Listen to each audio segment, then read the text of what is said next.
Hai, Assalamualaikum warahmatullahi wabarakatuh. Saya Mesyara Cordelia Bintara Putri, NPM 1902080054, Prodi Bimbingan Konseling Universitas Muhammadiyah Sumatera Utara.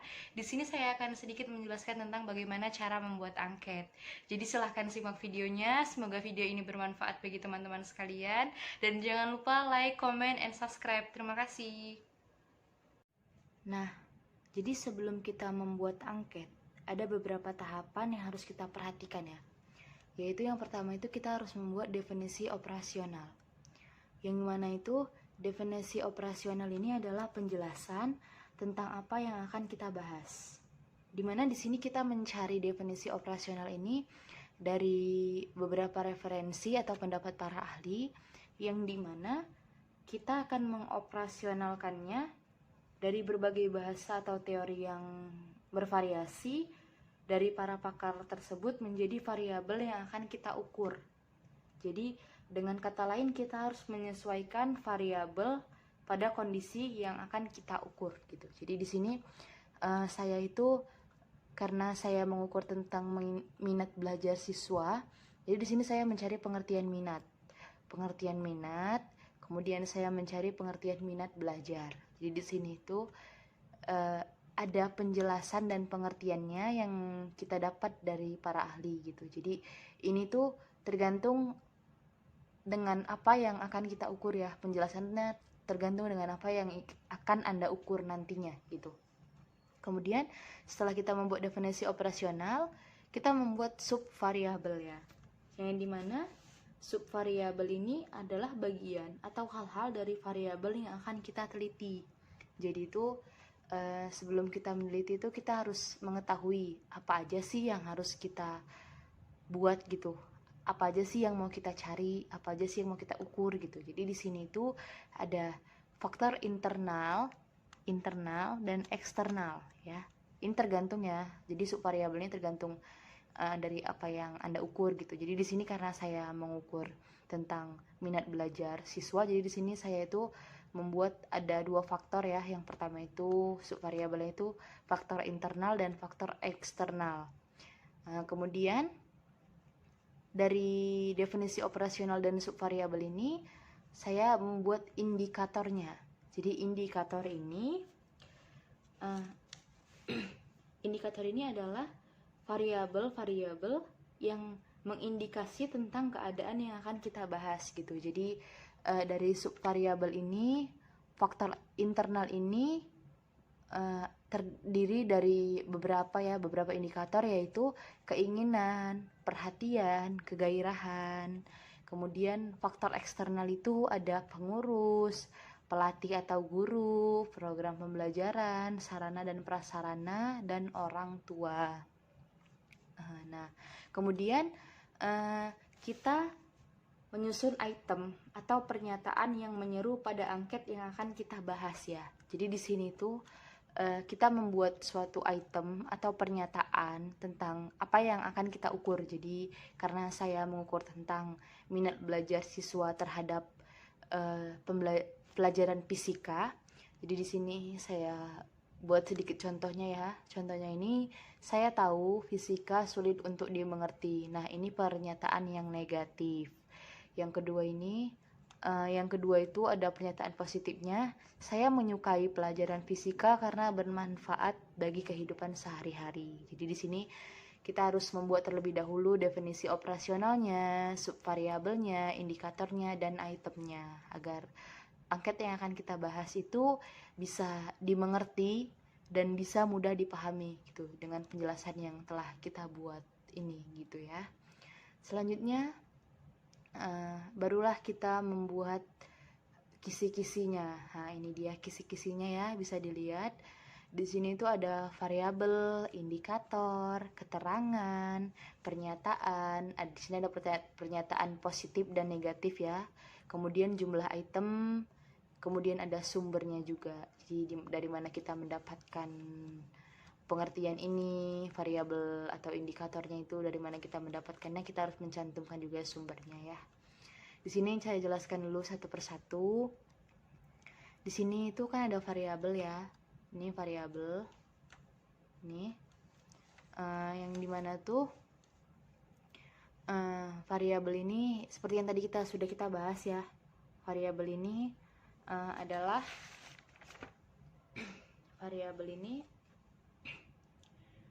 adalah keterangan dari setiap indikator yang akan kita bahas gitu. Jadi di sini tuh kita tuh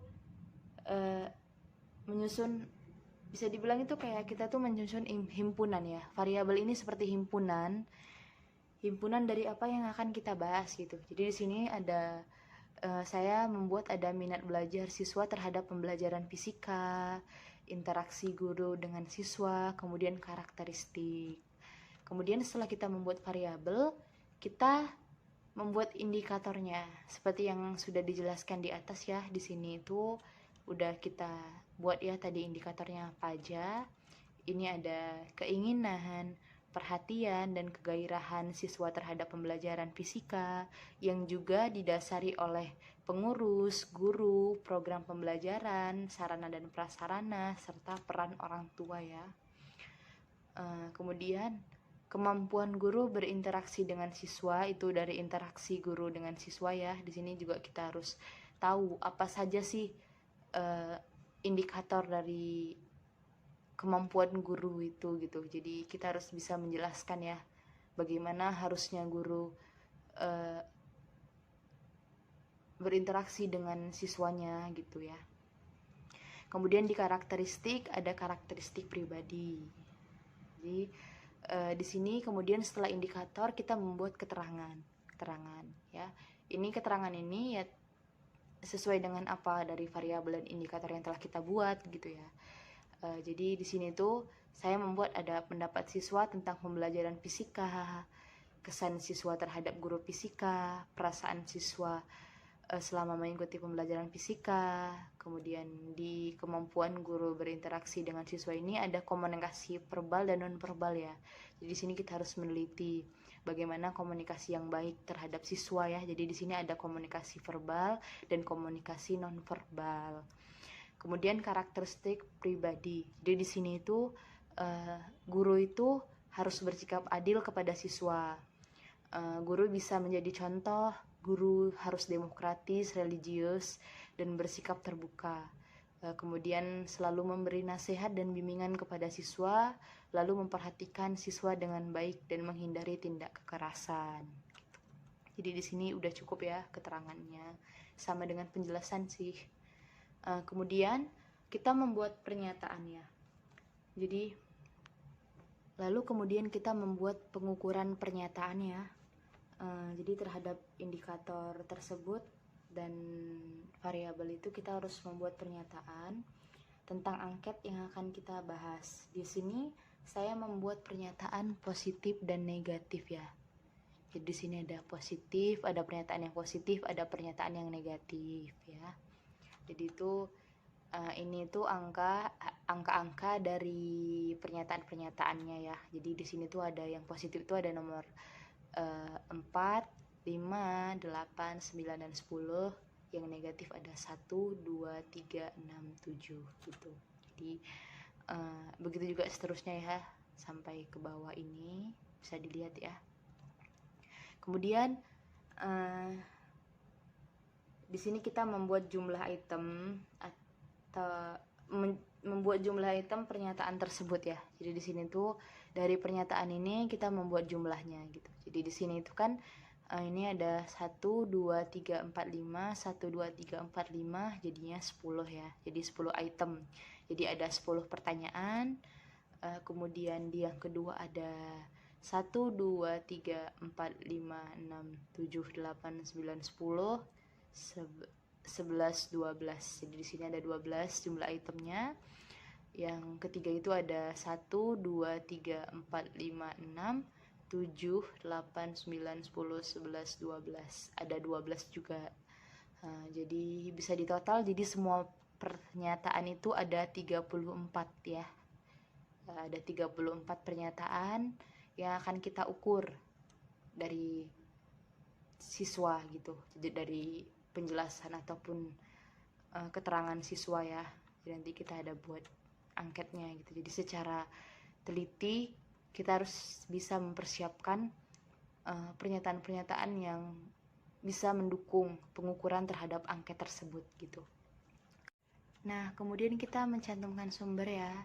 Jadi dari mana kita mendapatkan penjelasan yang tadi kita bahas, mulai dari variabel, indikator, dan keterangan. Jadi kita harus mencantumkan dari mana kita memperoleh penjelasan tersebut ya, atau dari siapa kita mendapatkan penjelasan yang tadi kita bahas. Di sini saya menemukan sumber dari M. Bukhari, dari Ahmad dan Suyadi, dan dari Whit Harrington. Nah, kemudian barulah kita membuat angketnya. Di sini terlebih dahulu kita mencantumkan nama, kelas, dan nomor absen siswa ya. Jadi di sini juga terdapat petunjuk pengisian angket, di mana di sini itu agar siswa lebih memahami bagaimana cara mengisi angket yang baik dan benar. Jadi yang pertama di sini itu bacalah dengan teliti dan seksama. Yang kedua, tulislah nama lengkap, kelas, nomor absen kalian pada lembar jawab. Yang ketiga, kerjakanlah semua soal pada lembar jawab yang telah disediakan dengan memberikan tanda checklist sesuai dengan pendapat kalian. Yang keempat itu, jangan memberikan coretan pada soal. Yang kelima, untuk menjawab soal pada pernyataan, pilihlah 4 alternatif di bawah ini dengan tanda checklist.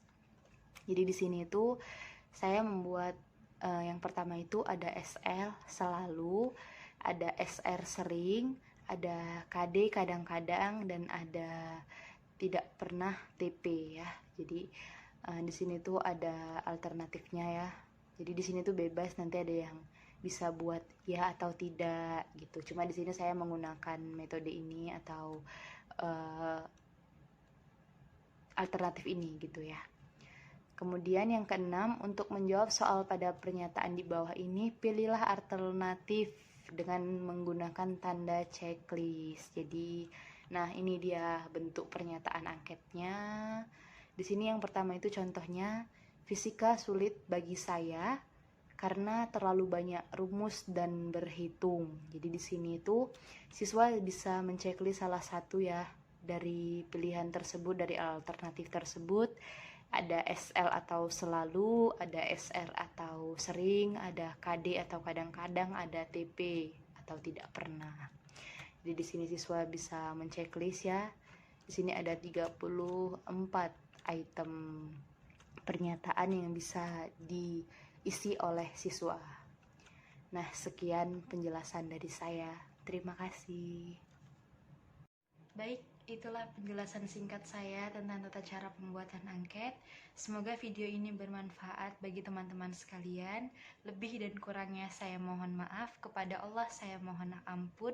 Billahi fisabil haq fastabiqul khairat. Wassalamualaikum warahmatullahi wabarakatuh. Terima kasih.